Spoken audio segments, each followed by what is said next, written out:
Hello, today we will guide you through how to create an artifact in Claude AI. To begin, open Claude in your web browser.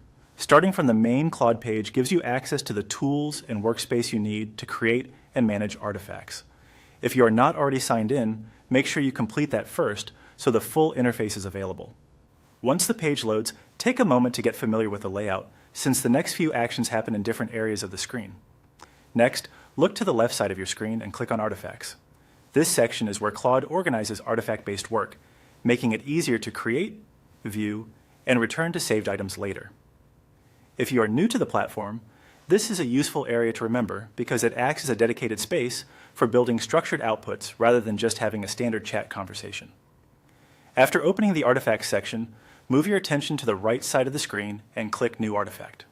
This starts the creation process and opens the setup flow for a new artifact. If you do not see the option right away, give the page a second to fully load and look carefully in the main workspace area.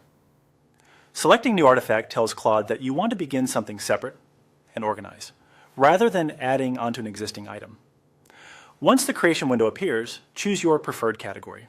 This step is important because the category helps define the type of artifact you want to make and can shape the way Claude structures the result. Pick the option that best matches your goal so the artifact is aligned with the kind of content or output you need. If you are unsure which one to use, simply choose the category that feels closest to your intended project, since that will usually give you the most relevant starting point. And that's it.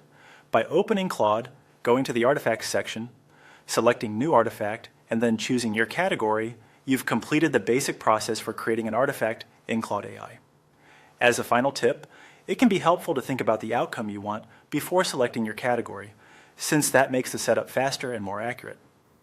With that done, you're ready to continue building and working inside your new artifact.